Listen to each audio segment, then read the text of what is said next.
How do you react when somebody tells you a story and you already know what the ending will be like? Think about a typical detective series on TV. In the beginning, somebody is always dead. In the middle, there's some minor twists and turns, and at the end, the case is always solved. I mean, these kinds of stories are familiar with safe plots. Is your business proposal the equivalent of a cliché business plot? I mean, does it sound a little bit like this? We started 10 years ago.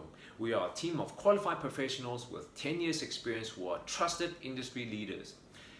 And we have won several awards and our clients absolutely loves us. Pick us because we have the best price, best service, and the best quality. Now, if you were a potential client, would you be excited by that proposal?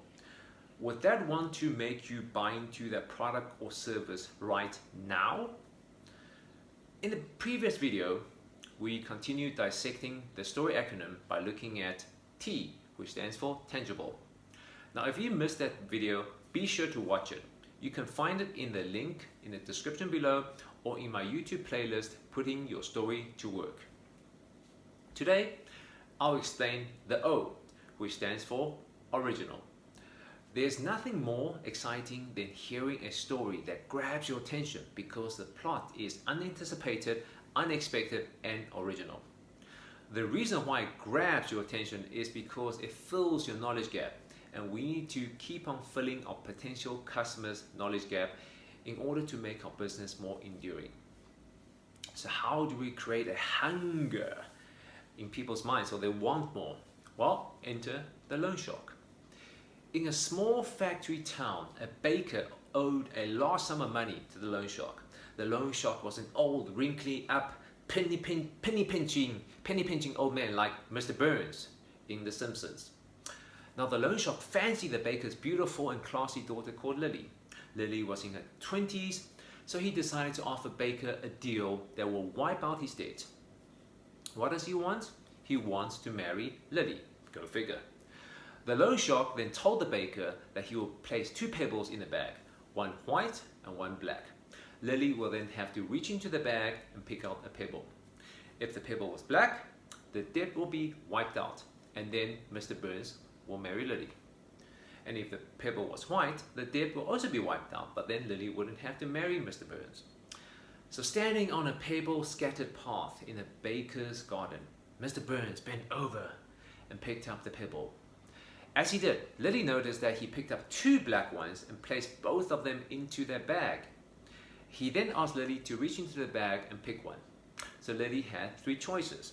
She can either refuse to pick up the pebble from the bag, take both of them out and expose the loan shark as he's a cheat, or she can pick up the bag knowing full well that she will have to sacrifice herself for her father's freedom. What would you have done? Now, Lily took out a pebble, and before looking at it, she accidentally drops it on the floor and said, "Oh, Mr. Burns, silly me, clumsy me." Never mind. I mean, if you look into the bag for the one that's left, you will be able to tell which one that I picked.